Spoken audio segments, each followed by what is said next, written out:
But that's he didn't even have to try hard to be the best midfielder in the world. There was times, like, and like, let's give credit where it's due. There were times where he ran the game for United. It wasn't often, but he did play. Like, there was one season in particular when he came back, and he was like, we weren't great that season. That 3-2 against City. Yeah. When he had the blue stripe in his head. Yeah, like he was. He scored 2 goals. That's like, if anything, it's more infuriating with someone who is that good or potentially that good and doesn't live up to it for whatever reason. So, Paul, it's your fault, not ours. But that also... Oh, wow. also seems to be a common trend at United, though, is players not living up to potential for after big money moves. Like, it's just... I don't know what it is. It's just... I think there's too much pressure. It's the hyperinflated contracts, When you come in and you're being paid $300,000 a week, and it doesn't matter how you perform, and you still get paid $300,000 a week. Why would you care? Yeah, really no. You live the lifestyle, and you show up to work, sometimes on time, Jaden, and you still get paid. Or like Martial, where you come an hour early.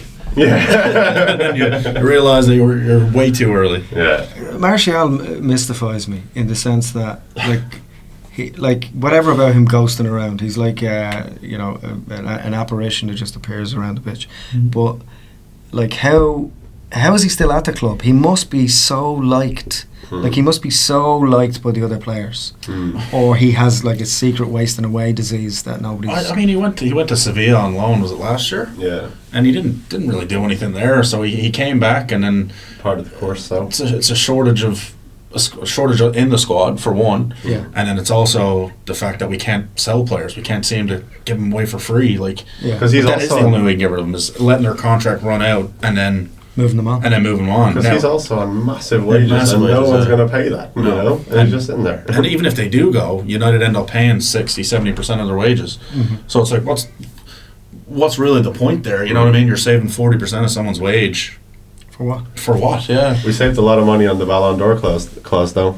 We don't have to pay that, so there's some saving there. Let it rain.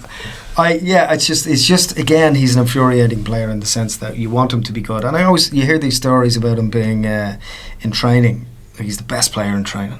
Well, I was the best player in training. Then when I played matches, I was shit. So then I was dropped, and I was eternally dropped. So, like, why do we persevere? Why do we persevere with mediocrity?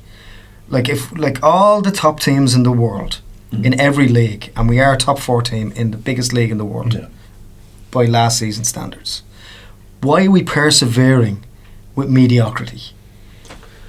See, I think it's mostly just in the case of Martial. Even if they wanted to sell him, no one's going to pay the money you need to offset, due to financial fair play, to offset the loss that you're going to take on someone like Martial when you sell him, because no one's going to be able to pay his wages. No one's going to come anywhere near the money we paid him. So the minute we sell him, it's going to come up as a loss in financial fair play, which kind of, even it's more detrimental to the club than for him to just sit there. So for us, it's a nightmare, because we got to sit here with all these players whose contracts are running down. And we talked about this before, but Ragnick said at first, he said you have about 7 or 8, 9, 10 players whose contracts are expiring or going to expire, and then what do you do with them then? You let them go. But United have not let them go, and they've given them contracts off of 6 months of good performances, you know what I mean? And like, even Rashford himself, like, he was balling out last year. I think everybody loved it, and I still love Rashford to this day. He's a baller, but the fact that he got that contract and then it was just kind of a slow decline. He's still getting picked for that. He's going to be picked for that England squad until the end of time, until he's retired probably.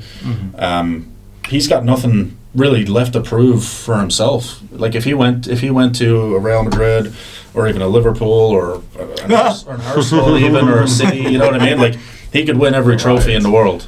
Right, but he stays at United for what? Is it for the money, or is it because he genuinely loves the club? Are we victims of poor decision making? And I mean, ultimately, let's be completely honest about this. In a week when it's raised its head again and again and again, we're so tired of hearing it. I'm so tired of looking at clips of the Glazers. Glazers this, Glazers out, X, Y, and Z. Like, surely the next, like, what we have to do is to cut the cancer out of the club with them going. Look, it's all of their decision making and the people that they put in place to make the decisions. And the yes men that they hired in those positions. Yeah. And I wouldn't go as far as I wouldn't throw the baby out with the bathwater with Richard Arnold, but clearly we're just being punished for terrible overpaying, overspending, being overcautious on players, waiting, pushing it, paying, and ultimately just paying people too much, which is coming back and it's kicking us in the arse to the point where we can't offload baggage that should be fucked out of the club, and we can't get the players in because, as Ten Hag says, the inflated Manchester United tax, and he's dead right. So how do we fix this? Well, the thing is that the ownership of the club, like, they did this to themselves. Yeah. Like, they started buying these players for crazy amounts of money, panic signings, buying players that we don't need just because, they're unhappy in their situation. Yeah. So, hey, let's go out and drop 80 mil on them. No problem. Bring them in. Don't fit the system. All right, they're gone in 2 years and we lost 50 million on that deal. Look, I'm not going to marketing tools, you know. Yeah, just bringing the Ronaldo thing. The interview with Mike Phelan recently about Ronaldo.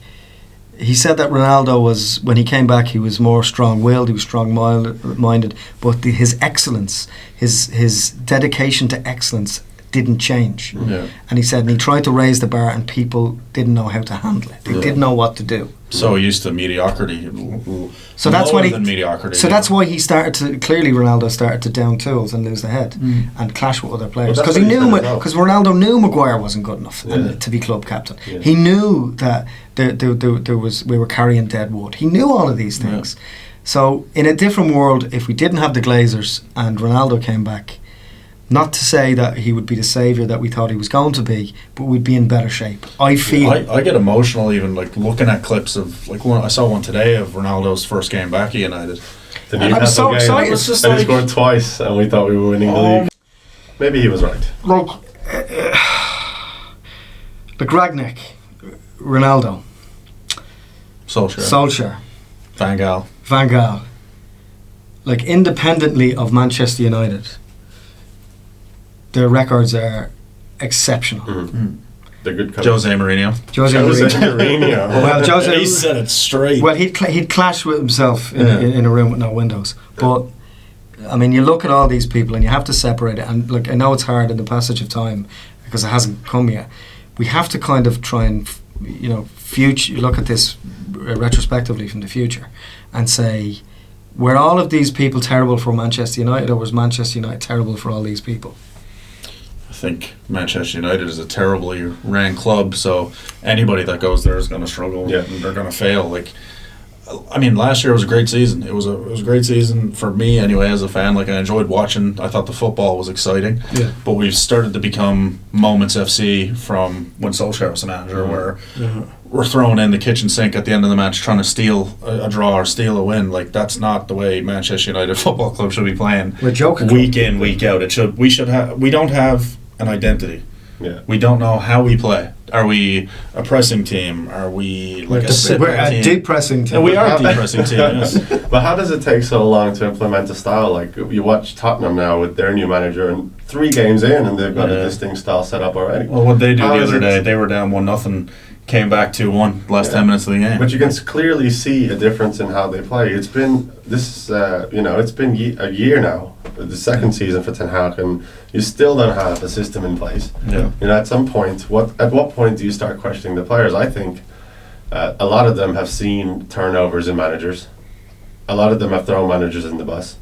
Do you maybe reckon some of them don't have the mentality to commit to long-term projects? I think some of them don't have the ability. Yeah. Like, they don't have the ability. Well, they don't have the mindset or the mental strength to go through these tough times and deal with all this shit. Because they're, like, as a team that's rebuilding, like, because we are in a rebuild. Like, we know we 10 years of rebuild. But like, I think in terms like it goes to state. When a new manager comes in, that's the start of the rebuild. Yeah, and right? So you get, like, you've seen it over and over. You get the first year where you see some progress, and then the second year it all falls apart. So do you think the players maybe just have this, they run off this new manager bounce for a year, and then the second year, when it's really time to build on the groundwork, they just collapse. Yeah. They don't have the mentality or the fortitude to continue working on something longer term. I mean, there are exceptions to that. You look at someone like Luke Shaw, who's just been so like particularly after the leg break and then the fallout with Mourinho, he's just been so consistent and so seems to be one of the people that are really world class left back. Yeah, just like, and he's wasting his career away. And he's still only 28, 29. You have to ask yourself, you know, if I was a professional footballer as well, and if I was playing for United for, like, Luke Shaw's been with us for 10 years now, 9 or 10 years. Yeah. I'd be starting to think, I want to win, like, obviously he won the Europa League and he won a couple of cups, but I'd be thinking to myself, I want to win trophies.